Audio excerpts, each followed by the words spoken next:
Hello നമസ്കാരം. ഇന്നത്തെ നമ്മുടെ ചെമ്പനീർ പൂവിൻ്റെ കഥ എന്താണെന്ന് വെച്ച് കഴിഞ്ഞാൽ നമ്മുടെ സച്ചിനെയും കൂട്ടി നമ്മുടെ രേവതി വരികയാണ് കേട്ടോ. അപ്പോൾ എങ്ങോട്ടാന്ന് ചോദിക്കുന്നുണ്ട് സച്ചി. നീ കുറേ നേരമായല്ലോ കാറിൽ നിന്ന് ലെഫ്റ്റ് റൈറ്റ് എന്നൊക്കെ പറയുന്നു, എവിടേക്കാണ് പോകണമെന്ന് പറയുമ്പോൾ സച്ചിയുടെ വിട് ഞാൻ പറയാം എന്നൊക്കെ പറയുന്നുണ്ട്. പറയും നമ്മൾ ടൂർ പോകണോ, കടൽ തീരത്തേക്ക് പോകണോ എന്നൊക്കെ ചോദിക്കുന്നുണ്ട് ഈ പൊട്ടൻ.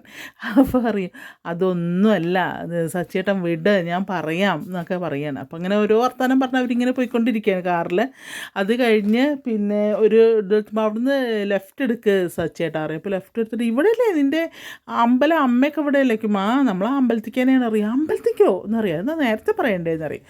ആ സച്ചേട്ടാ വിടൂ എന്നറിയാം. അങ്ങനെ അമ്പലത്തിന് മുന്നിൽ പോയി വണ്ടി നിന്ന് അതിന് സച്ചിയും രേവതി ഇറങ്ങും. രേവതി ഇറങ്ങുമ്പോഴേക്കും രേവതിയുടെ അമ്മയും അനിയനും അനിയത്തിയൊക്കെ ഉണ്ട് കേട്ടോ. അപ്പോൾ അനിയത്തി കാണും ഇവർ രണ്ടാളും കൂടെ കാർ ഇറങ്ങി ചെല്ലണത്. അപ്പോൾ അമ്മയെ എന്താ സച്ചേട്ടനും ചേച്ചിയും വന്നു എന്നിങ്ങനെ പറയും. അപ്പോൾ അവർ വേഗം അമ്മയും അനിയനും കൂടെ അങ്ങോട്ട് വരും.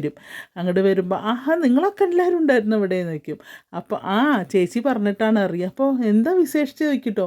ഒന്നുമില്ല എന്നറിയാം. അപ്പോൾ സർപ്രൈസ് കൊടുക്കുകയാണ്. സച്ചിക്ക് ഇപ്പോഴും അറിയില്ല എന്താണ് സംഭവിക്കാൻ പോകണമെന്നുള്ളതിന്.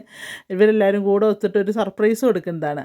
അപ്പോഴേക്കും അവരിങ്ങനെ സംസാരിച്ചുകൊണ്ട് വരുമ്പോൾ പിന്നെ എന്താ മാല വാങ്ങിയതിൻ്റെ കാര്യമൊക്കെ അങ്ങനെ പറയും കേട്ടോ. മാല വാങ്ങുമ്പോൾ അറിയും സച്ചി എവിടെ മാല നോക്കട്ടെ പറയുമ്പോൾ നമ്മുടെ രേവതി മാല എടുത്ത് കാണിച്ചു കൊടുക്കും. അപ്പോൾ കാർത്തിക് അറിയോ ഇത്ര ചെറിയ മാലയാണോ എന്ന് വയ്ക്കുമ്പോൾ പറയും ഞാൻ ആരുടെയും കട്ടിട്ടോ മോഷ്ടിച്ചിട്ടോ ഒന്നും അല്ല ഉണ്ടാക്കി, ഞാൻ അധ്വാനിച്ചുണ്ടാക്കിയ എൻ്റെ സ്വന്തം പൈസയാണ്, അതുകൊണ്ട് വാങ്ങിയതാണെന്ന് അറിയാം. അപ്പോൾ അറിയടാ നിർത്തടാ എന്നറിയാൻ അനിയത്തി, രേവതിയുടെ അനിയത്തി.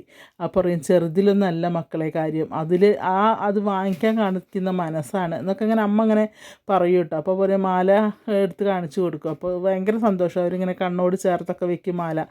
അവിടുന്ന് അത് കഴിഞ്ഞിട്ട് ആ പാക്കറ്റ് കൊടുക്ക് എന്നറിയും പിന്നെ കാർത്തിയോട്. അപ്പോൾ ഇതെന്താന്ന് നോക്കിയപ്പോൾ നോക്ക് എന്നറിയും. അപ്പോൾ നോക്കുമ്പോൾ പറയും ഇത് ഡ്രസ്സ്. അപ്പോൾ ഇവൻ പാൻറ്റും ഷർട്ടുമാണ് കിട്ടണത് നമ്മുടെ സച്ചി. അപ്പോൾ പറയും ഇത് മാറ്റിയിട്ട് വാ സച്ചിയായിട്ട് അറിയാം. അപ്പോൾ പറയും എന്താ സംഭവം എന്ന് വയ്ക്കും. അതൊക്കെ ഉണ്ട് സച്ചിയേട്ടൻ പോയി മാറ്റിയിട്ട് പറയും. അപ്പോൾ പറയും ഇതൊക്കെ ഇന്നലെ ചേച്ചി വിളിച്ച് അറേഞ്ച് ചെയ്തതാണെന്ന് അറിയുമ്പോൾ ഓഹോ അതൊക്കെ ഉണ്ടായോ അതിൻ്റെ ഇടയ്ക്ക് എന്നറിയും കേട്ടോ. അപ്പോൾ അവിടുന്ന് ഭയങ്കര സന്തോഷമായിട്ട് ഇങ്ങനെ ഇരിക്കും. അത് കഴിഞ്ഞ് ശരി എന്നാൽ ഞാൻ പോയി മാറ്റിയിട്ട് വാ. അപ്പോൾ കാർത്തിയോട് പറയും അവിടെ കൊണ്ടുപോയി സച്ചേട്ടനെ കുട്ടി കൊണ്ടുപോയിട്ട് ഡ്രസ്സ് മാറിയിട്ട് വാ എന്ന് പറഞ്ഞിട്ട് അങ്ങനെ സച്ചിനെ കൊണ്ട് പോവാണ് കാർത്തിക്. അപ്പോൾ അത് കഴിഞ്ഞ് പിന്നെ അപ്പോഴേക്കും തിരുമേനിയും അവിടെ വരും. തിരുമേനി രേവതി മോൾ എത്തിയോ, മോള് നല്ലത് വരട്ടെ, മോളുടെ പിന്നെ ഇതൊക്കെ എന്തൊക്കെയാണ് വർത്തമാനം, സുഖമാണോ, ദേവി മോളെ കൂടെ തന്നെ ഉണ്ടാവും എപ്പോഴും എന്നൊക്കെ പറയുമ്പോൾ അവളിങ്ങനെ ചിരിച്ചിട്ട് അറിയാം സുഖമാണ്. ഇപ്പോൾ ഇങ്ങോട്ട് കാണുന്നില്ലല്ലോ, ഇടയ്ക്കൊക്കെ ഇവിടെ വന്ന് പോണത്, ഇപ്പോൾ കുറേ ആയിട്ട് ഇങ്ങോട്ട് കാണുന്നില്ല അറിയുമ്പോൾ രേവതി പറയും എനിക്ക് സച്ചേട്ടൻ അവിടെ തന്നെ ഒരു പൂക്കട ഇട്ട് തന്നിട്ടുണ്ട് തിരുമേനി, അതാണ് എന്നറിയോ. അതെയോ നന്നായി, വളരെ നന്നായി, മോള് ധൈര്യം എല്ലാം തൊട്ടത് മുഴുവൻ പൊന്നാവും മോളുടെ അത്രയ്ക്ക് നല്ല കുട്ടിയാണ് രേവതി. കാരണം ഭഗവതി ദേവിയുടെ അനുഗ്രഹം എന്നുണ്ട്, ദേവി കൂടെ തന്നെ ഉണ്ട് എന്നൊക്കെ ഇങ്ങനെ പറയുമ്പോൾ അവർക്കൊക്കെ ഭയങ്കര സന്തോഷമാവും കേട്ടോ. അത് കഴിഞ്ഞിട്ട് പിന്നെ അപ്പോഴേക്കും നമ്മുടെ സച്ചി പാൻറ് ഷർട്ടൊക്കെ മാറ്റിയിട്ട് ഇങ്ങനെ വരുമ്പോൾ ഇദ്ദേഹം ഇവിടെ നോക്കുമ്പോൾ ഡ്രസ്സ് മാറാൻ പോയതാ അറിയും. നന്നായി അറിയാം. അപ്പോൾ ഇങ്ങനെ ചിരിക്കുകയാണ് സച്ചി എന്നിരിങ്ങനെ ചിരിക്കുമ്പോൾ എങ്ങനെയുണ്ട് രേവതി വയ്ക്കുമ്പോൾ നന്നായിട്ടുണ്ട് എന്ന് അറിയും കേട്ടോ. സൂപ്പറായിട്ടുണ്ട് എന്ന് അറിയും രേവതി. അപ്പോൾ പറയും സച്ചിയേട്ടാ പിന്നെ ഇപ്പോൾ ഇങ്ങനെ തിരുമേനിനെ കാണുമ്പോൾ പറയും തിരുമേനി പിന്നെ ഇവിടുത്തെ ഞങ്ങളൊരു പൂക്കടയൊക്കെ തുടങ്ങി എന്നറിയാം. അപ്പോൾ പറയും അറിഞ്ഞു, രേവതി പറഞ്ഞു എല്ലാവർക്കും ഭാര്യമാരെ ജോലിക്ക് വിടാൻ ചിലർ ആണുങ്ങൾക്കൊക്കെ കല്യാണം കഴിഞ്ഞ് കഴിഞ്ഞാൽ ഭയങ്കര മടിയാണ്, പക്ഷേ സച്ചി അതുപോലെയല്ല, സച്ചിയുടെ ഭാഗ്യമാണ് രേവതിക്ക് സ്വന്തമായിട്ടൊരു പൂക്കടയും കൂടെ ഇട്ട് കൊടുത്തല്ലോ എന്നൊക്കെ അങ്ങനെ തിരുമേനി പറയുകയാണ്. അപ്പോൾ സച്ചി പറയും അപ്പോൾ ഇവിടെ വരുന്ന പൂക്കൾക്കൊക്കെ ഞങ്ങൾക്കും ഓർഡർ തരണേ എന്ന് പറയും കേട്ടോ. അപ്പോൾ പറയും എന്താണ് കണ്ടോ അമ്മേ നമുക്ക് പാര വെക്കണുണ്ടോ സച്ചിയേട്ടൻ എന്നിങ്ങനെ അനിയത്തിക്കുട്ടി പറയും കേട്ടോ. അപ്പോൾ പറയാം അയ്യോ അതൊന്നും വേണ്ട, പാരയൊന്നും വെക്കുകയല്ല കേട്ടോ, നിങ്ങൾക്ക് കിട്ടേണ്ടത് നിങ്ങൾക്ക് തന്നെ കിട്ടിക്കോട്ടെ, ഞാൻ പറഞ്ഞു എന്ന് മാത്രം എന്നൊക്കെ പറയും. അതൊന്നും സാരമില്ല എന്നൊക്കെ പറയും. അപ്പോൾ പറയാം എന്നാൽ ശരി പ്രാർത്ഥിച്ചോളൂ അങ്ങോട്ട് വന്നോളൂ എന്നറിയാം. അപ്പോഴും നമ്മൾ സച്ചിപ്പൊട്ടന് ഇതെന്താ സംഭവം എന്ന് മനസ്സിലാവണില്ല, എന്താണ് കാര്യം എന്നുള്ളത്. പാൻറ്റും ഷർട്ടൊക്കെ മാറ്റി പുതിയ മുണ്ടും ഷർട്ടൊക്കെ കണ്ടോ, ഇവള് വാങ്ങിച്ച് തന്നതാണ് ഈ ഷർട്ട് മുണ്ടൊക്കെ, ഇപ്പോൾ നല്ല വരുമാനമാണെന്നൊക്കെ പറയും. അപ്പോൾ ചേച്ചി ഇന്നലെ വിളിച്ച് എല്ലാം ഏർപ്പാടാക്കിയിട്ടുണ്ടായിരുന്നു പറയുമ്പോൾ ഇന്നലെ വിളിച്ചൊക്കെ ഏർപ്പാടാക്കി എന്താ എന്നറിയും കേട്ടോ. എന്നാൽ അങ്ങോട്ട് അപ്പുറത്തേക്ക് നടന്നോളൂ എന്ന് പറയുകയാണേ. അങ്ങനെ എന്നിട്ട് എല്ലാവരും കൂടെ അങ്ങോട്ട് പോകും. അങ്ങോട്ട് പോയിട്ട് അപ്പോൾ അവിടെ വെച്ചിട്ടാണ് മാല ഇടണതും താലി കെട്ടണമൊക്കെ.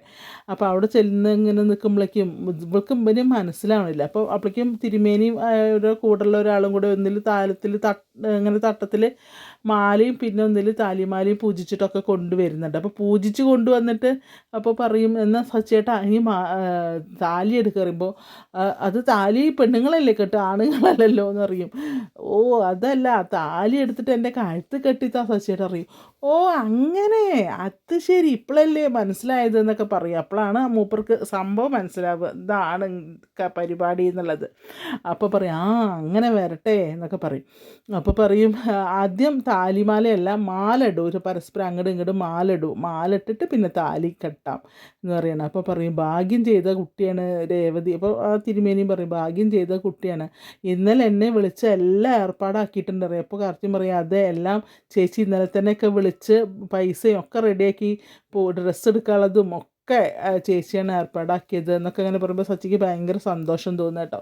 അങ്ങനെ മാല എടുത്തിട്ട് ഒന്ന് രണ്ടാൾ മാല എടുത്ത് കഴുത്തിൽ അണിയൂ എന്നറിയാം. അങ്ങനെ അങ്ങോട്ടും ഇങ്ങോട്ടും മാലയൊക്കെ എടുത്ത് ഒന്ന് രണ്ടുപേരും മുഖത്തോടൊക്കെ മുഖം നോക്കി അങ്ങനെ മാല അങ്ങോട്ടും ഇങ്ങോട്ടും മാല ഇടുകയാണ് കഴുത്തിൽ. അത് കഴിഞ്ഞ് കഴിഞ്ഞിട്ട് അപ്പോൾ സച്ചിക്ക് ഭയങ്കര സന്തോഷമാണ്. അപ്പോൾ അവളിങ്ങനെ പ്രാർത്ഥിക്കുകയാണ്, ഇനി താലി എടുത്ത് കെട്ടണം എന്ന് പറയും തിരുമേനി. താലി എടുത്ത് കഴുത്തിൽ കെട്ടുമെന്ന് പറയും. അപ്പോൾ താലി എടുത്ത് കെട്ടണ സമയത്ത് പിന്നെ അങ്ങനെ നോക്കുക, രണ്ടുപേരും കൂടെ മുഖത്ത് നോക്കുകയാണ് കേട്ടോ. അപ്പോൾ പറയും, അമ്മേ ആ താലി എടുത്ത് തരൂ പറയുകയാണ് സച്ചി. അപ്പോൾ പറയും, അയ്യോ ഞാനോ എന്ന് പറയും. അപ്പോൾ ഹിന്ദു വിശ്വാസപ്രകാരം ഇങ്ങനെ ഭർത്താവ് മരിച്ച സ്ത്രീക്ക് ഇതൊന്നും പാടില്ല എന്നുള്ളതാണ് കേട്ടോ, അതൊന്നും വലിയ കാര്യമൊന്നുമില്ല. അപ്പോൾ പറയും, ആ അമ്മ തന്നെയാണ്, അമ്മ എടുത്ത് തരൂ താലി പറയും. അപ്പോൾ ഇങ്ങനെ മടിച്ച് നിൽക്കുക, ഒരു തരൂ അമ്മയെന്ന് പറയും. അപ്പോൾ ഇങ്ങനെ മേളമൊക്കെ മുഴങ്ങുമ്പോൾ അമ്മ അതെടുത്ത് പ്രാർത്ഥിച്ചിട്ട് താലി മാല നമ്മുടെ സച്ചിയുടെ കയ്യിൽ കൊടുക്കും. എന്നിട്ട് അങ്ങനെ സച്ചി താലി കെട്ടുകയാണ് കേട്ടോ. നമ്മുടെ രേവതിയുടെ കഴുത്തിൽ താലി കെട്ടും. എല്ലാവരും പൂക്കളൊക്കെ ഇങ്ങനെ ഇങ്ങനെ ഇടുകയാണ്, തലയിൽ കൂടെയൊക്കെ ഇട്ട് കൊടുക്കുന്നുണ്ട്, അനുഗ്രഹിക്കണം, എല്ലാവരുടെ അനുഗ്രഹം ഉണ്ടാവുകയാണ്. അപ്പോൾ അങ്ങനെ താലി കെട്ടി നമ്മളെ സച്ചി പിന്നെ രേവതിക്ക് വീണ്ടും. അപ്പോൾ പറയാം, ആദ്യത്തെ താലി കെട്ടുന്ന സമയത്ത് ഞാൻ അവളെ മുഖത്ത് പോലും നോക്കിയിരുന്നില്ല, കാരണം ഒട്ടും ഇഷ്ടമല്ലാണ്ടാണ് ഞാൻ പിന്നെ ആദ്യം കല്യാണം കഴിച്ച രേവതി. അപ്പോൾ രേവതി പറയും, എനിക്ക് ഇദ്ദേഹത്തിന് ഒട്ടും ഇഷ്ടമുണ്ടായിരുന്നില്ല, പിന്നെ അന്നത്തെ ആ സന്ദർഭം അങ്ങനെ തന്നെയായിരുന്നു. അപ്പോൾ അതുകൊണ്ടാണ് ഞാൻ അന്ന് പക്ഷേ ഇന്ന് എനിക്ക് നിറഞ്ഞ മനസ്സോടുകൂടി തന്നെയാണ് ഞാൻ രേവതിയെ താലി കെട്ടിയത് എന്നൊക്കെ ഇങ്ങനെ പറയണം. നിങ്ങൾക്ക് രണ്ടാൾക്കും ഒട്ടും മനസ്സുണ്ടായിരുന്നില്ല അല്ലേ? അപ്പോൾ ഈ താലിയിലൊന്നല്ല കുട്ടികളെ, മനപ്പൊരുത്തത്തിലാണ് കാര്യം എന്നൊക്കെ ഇങ്ങനെ തിരുമേനി പറയാണ് കേട്ടോ. അപ്പോൾ പറയും, അതിലും വലുതായിട്ടുള്ളതൊന്നുമില്ല എന്നൊക്കെ ഇങ്ങനെ പറയും. ഇന്ന് അവളെ ഞാൻ ശരിക്കും മനസ്സിലാക്കി, അവളാണ് എനിക്ക് എൻ്റെ ഭാര്യയായിട്ട് വരേണ്ടത്. അന്ന് പറഞ്ഞ രണ്ടാൾക്കും ദേഷ്യം കടിച്ച് കീറുന്ന പോലത്തെ ആ ഒരു ഇതിലൊക്കെ കൂടെയൊക്കെയാണ് അവർ പോയത്. അങ്ങനെയാണ്. അപ്പോൾ ആ ഒരു ഇത് മാറ്റാൻ വേണ്ടി ഒന്നും കൂടെ താലി കെട്ടി. അപ്പോൾ പറയാൻ സന്തോഷം, ഇപ്പോഴാണ് ഞാൻ നിറഞ്ഞ മനസ്സോട് കൂടിയിട്ട് എൻ്റെ രേവതിൻ്റെ കഴുത്തിൽ താലി കെട്ടുന്നത്. അപ്പോൾ എൻ്റെ ഇനിയും അങ്ങോട്ട് നീ ആയിരിക്കും എൻ്റെ മനസ്സിൽ, നീ മാത്രമാണ് എൻ്റെ ഭാര്യയായിട്ട് എൻ്റെ മനസ്സിലുള്ളൂ, വേറെ ആരും ഇല്ല എന്നിട്ട് അങ്ങനെ താലിയൊക്കെ കെട്ടിക്കഴിഞ്ഞിട്ട് തിരുമേനി പറയും, നീ കുങ്കുമം എടുത്ത് തൊടിയിച്ച് കൊടുക്കാൻ പറയുകയാണ്. അങ്ങനെ കുങ്കുമം എടുത്ത് അങ്ങനെ താലിയുടെ മുകളിൽ തൊട്ട് പിന്നെ മെല്ലെ ഇങ്ങനെ കൈ ഇങ്ങനെ ചുറ്റി വന്ന് നെറുകിലും തൊട്ട് കൊടുക്കണം. അപ്പോൾ നമ്മുടെ രേവതി ഇങ്ങനെ കരയുന്ന ഒരു സീനാണ് കേട്ടോ. അപ്പോൾ അവൾ സന്തോഷം കൊണ്ട് ഇങ്ങനെ കരയും. അപ്പോൾ അവൻ കണ്ണുനീരൊക്കെ തുടയ്ക്കും. അപ്പോൾ പറയും, ഇപ്പോഴാണ് ഒരു സന്തോഷമായത് രണ്ടാൾക്കും ഭയങ്കര. അങ്ങനെ തിരുമേനിയൊക്കെ പോവുകയാണ്, അവർ ആശീർവദിച്ചിട്ട് തിരുമേനി കൂടുതലുള്ള ആളൊക്കെ പോകുക. കുറേ ആളുകളൊക്കെ ഉണ്ടാവും കേട്ടോ ഇവരുടെ കല്യാണം. കാരണം ഇവരുടെ കൂടെ പൂക്കച്ചവടം ചെയ്യുന്ന കുറേ ആളുകൾ അവിടെ ഇവിടെയൊക്കെ വന്നിട്ടുണ്ട്. എല്ലാവരും ചിരിക്കുകയാണ്. ചില നേരത്ത് പൊട്ടത്തരങ്ങളൊക്കെ പറഞ്ഞാലും നല്ല പെർഫെക്റ്റ് മാനാണ് നമ്മുടെ സച്ചി. അങ്ങനെ സച്ചി രേവതിയും കൂടെ വീണ്ടും കല്യാണം കഴിച്ചു, താലി കെട്ടി മാല ഇട്ടു. പിന്നെ എല്ലാവരും കൂടെ നിന്ന് കുറച്ച് സെൽഫിയൊക്കെ എടുക്കുകയാണ്. അപ്പോൾ കർത്തിയോട് പറയും, സെൽഫി എടുക്കുക എന്നങ്ങനെ പറയാം. അങ്ങനെ സെൽഫി എടുക്കുകയാണ്. അത് കഴിഞ്ഞിട്ട് പറയും സച്ചി, പിന്നെ എന്താണ് അമ്മ അങ്ങനെ. അപ്പോൾ കുട്ടികളൊക്കെ വന്ന്, അതായത് രേവതിയുടെ അനിയനും അനിയത്തിയൊക്കെ വന്നവർക്ക് കൈയൊക്കെ കൊടുത്ത് കൺഗ്രാറ്റ്സ് പറയുന്നുണ്ട് നമ്മുടെ സച്ചിയോടും രേവതിയോടും. അപ്പോൾ സച്ചിയേട്ടാ എന്നൊക്കെ പറഞ്ഞിട്ട് കൈയൊക്കെ കൊടുക്കുന്നുണ്ട്. അത് കഴിഞ്ഞിട്ട് പറയും, ഞങ്ങളുടെ കല്യാണ ഫോട്ടോ ഇതുവരെ വീട്ടിലില്ല, നീ ഒരു ഫോട്ടോ എടുക്കുക എന്ന് പറയും. അങ്ങനെ രണ്ടാളും കൂടെ കഴുത്തിൽ മാലയൊക്കെ ഇട്ട് ആൽത്തറയുടെ അവിടെ നിന്നിട്ട് വീണ്ടും ഒരു കല്യാണ ഫോട്ടോ ഒക്കെ എടുക്കുന്നതാണ്. അപ്പോൾ പിന്നെ അങ്ങനെ ഇന്ന് വീണ്ടും നമ്മളുടെ സച്ചിയുടെയും രേവതിയുടെയും കല്യാണമൊക്കെ കഴിഞ്ഞു. നല്ല സന്തോഷകരമായ നല്ല ഒരു ഇതാണ്. ഇവിടെ സച്ചിയുടെ വീട്ടുകാരും ഇല്ല കേട്ടോ, അതാണ് വേറെ രസം. അവിടെ സച്ചിയുടെ വീട്ടുകാർ, രേവതിയുടെ വീട്ടുകാർ മാത്രമേ ഉള്ളൂ.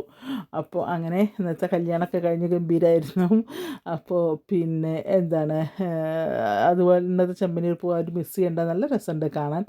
അതുപോലെ എല്ലാവർക്കും എൻ്റെ ഈ കഥ ഇഷ്ടപ്പെടുകയാണെങ്കിൽ, നിങ്ങൾക്ക് എൻ്റെ ആദ്യമായിട്ട് കാണുന്ന ആളുകളാണെങ്കിൽ ഒന്ന് സബ്സ്ക്രൈബ് ചെയ്യണം. പിന്നെ അതുപോലെ ഒന്ന് ബെല്ലൈക്കൺ അമർത്തണം. പിന്നെ നിങ്ങളുടെ ഷെയറും കമൻറ്റും ഒക്കെ വേണം കേട്ടോ. പിന്നെ മിസ്റ്റേക്കുകളൊക്കെ നിങ്ങൾ ക്ഷമിക്കുമല്ലോ അല്ലേ. അപ്പോൾ വീണ്ടും നമുക്ക് നാളെ ഉണ്ടോയെന്നറിയില്ല, ഉണ്ടെങ്കിൽ നാളെ കാണാം. അപ്പോൾ എല്ലാവർക്കും ഒരു ശുഭദിനം ആശംസിച്ചിട്ട് നിർത്തുന്നു. വീണ്ടും രാധാസ് ഫാമിലി കിച്ചൺ ടീമിൻ്റെ എല്ലാവിധ പിന്നെ എന്താ പറയുക, അനുഗ്രഹങ്ങളും എല്ലാവർക്കും ഉണ്ടാവട്ടെ എന്ന് പറഞ്ഞു. ഭഗവാന്റെ അനുഗ്രഹങ്ങൾ എല്ലാവർക്കും ഉണ്ടാവട്ടെ. Thank you.